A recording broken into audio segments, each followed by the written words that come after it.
Welcome to Rankings. This is a series where I take a bunch of matches from a pay-per-view or a bunch of pay-per-views and stack them from F tier to S tier depending on how bad or good they were. And today we are talking about Wrestlemania Backlash. I did not expect Wrestlemania Backlash to be this good. It was fucking phenomenal. I think it might have been better than WrestleMania as a whole. And even though there were some absolute bullshit on the card, well, some shit were dumb, some shit were absolutely dumb. There were some massive highlights, and I'm gonna talk to you all about that and talk about every single match from start to finish and talk about where I would place them from S to F tier. Let's begin. Let us start with the pre-show. It was Sheamus versus the one and only Ricochet. I really think this match was good. It was pretty good, and it was for the US Open Challenge, but it was not for the US Championship. I don't know how that works, but it was a good match. It was a good match. It was a very competent match, but compared to some of the other matches that have taken place on the main card, it sort of makes sense that this is in the pre-show. Personally, I do think that it was a good match, but it never was great. It was good. Ricochet is good. Sheamus is at the best he's ever been. And the finish came when he missed a brogue kick, but then hammered Ricochet with his knee to get the win. Great. But then the post-show angle was fucking garbage. Ricochet, straight after losing his match, immediately thought, oh hey, how about I just steal the cap and the robe of Sheamus and laugh. That doesn't make sense, buddy. You just lost fair and clean. You have nothing to be annoyed about. You're a fucking babyface. But again, according to the match, it was a good match, so a B tier match could be better. The post-match angle was shit, but yeah, B tier. Let us now talk about the main card, and it started off with my most anticipated match except the main event, and it was Rhea Ripley versus Asuka versus Charlotte Flair. I really love Rhea Ripley, I really like Asuka, and I really like Charlotte Flair as well, so it came to me as no surprise when this match absolutely ruled. I have to be honest, the last two matches that Asuka and Rhea Ripley have been having have not been great. I think there was so much more potential to their matches, and I think Charlotte Flair was the missing link. This match rolled from everything, all the women being in there all the time, to there not being any spot that was like, oh, she's just sleeping outside while the other two batter each other. There were very few spots like that, and that helped the match.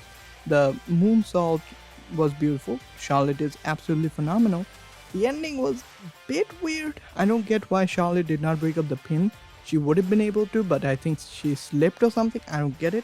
But absolutely a A tier match. I would have given it a S tier if there were other matches that were worse than it, but no. This is a A tier match, a borderline S tier match, but I love this match. It might be my bias towards Ripley, but holy shit, I love this match. Alright, so next up we're going to talk about the SmackDown Tag Team Championship, but I have to say, if you disagree with me on this, it's absolutely fine.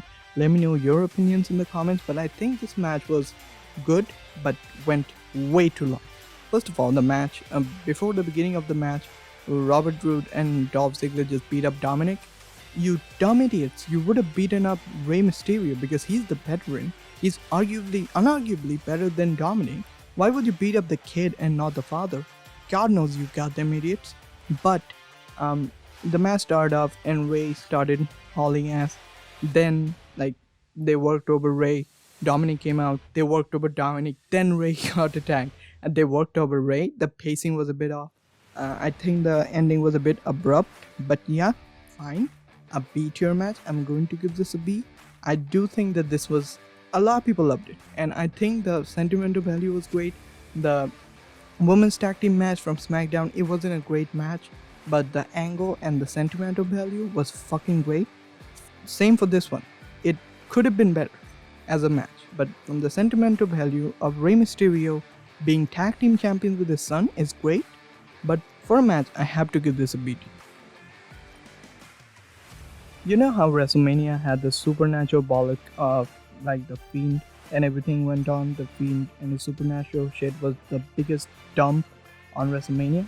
Well, WWE decided since this is WrestleMania's Backlash, they would again bring some super horror shit into this and make it take a dump on the entire card. Case in point, Damian Freeze versus The Miz. Now, As one of the comments said by Bean, he said, "Why do people hate the zombie shit? It is because supernatural crap actually works for characters that are linked to supernatural crap. For example, The Fiend or The Undertaker. It does not work for idiots like Miz or actually normal wrestlers like Damian Freeze." And it was so weird. Those were the nicest zombies I think you'd ever see. And I'm not going to talk anymore. I'll give this a beat here. But I'll just leave you to a bunch of comments and articles. And remember, this is 2021.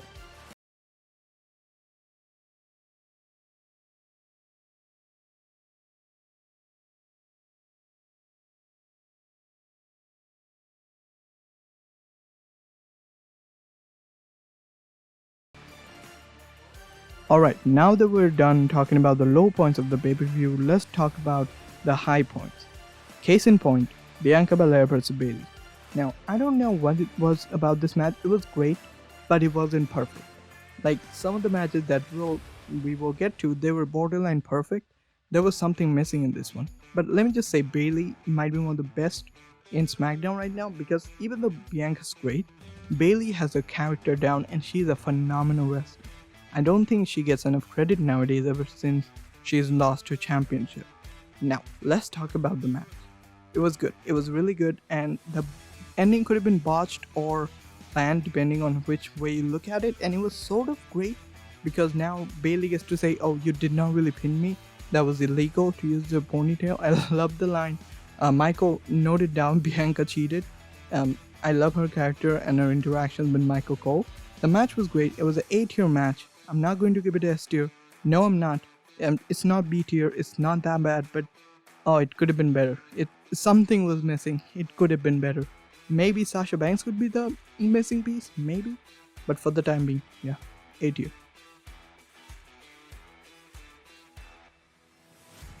Whoa, baby! Now let's get into the last two matches. Triple Threat WWE Championship match. Drew McIntyre versus Braun Strowman versus Bobby Lashley. I told you it would be a horse fest, and it absolutely was. The match did not stop going into high gear. Every fucking second there was a high spot or a mega doom spot or people just throwing each other or something happening. It forgot how to slow down, and I loved this match. The feud was fucking stupid, but this match is absolutely everything it needed to be. It was so good. It was so good. Everything from Braun just throwing himself at Lashley and McIntyre, from McIntyre throwing Lashley into the LED panels and the electricity coming out apparently, and Lashley finally coming after Drew hits a Claymore and hits a spear to win. It's so smart. It's not cowardly. It's just perfect. The booking was perfect. The match was perfect. It's S tier, baby. It's so good. It's so good. Man, WWE Raw has some of the worst booking, but some of the best matches. But maybe it was not the best match of the night.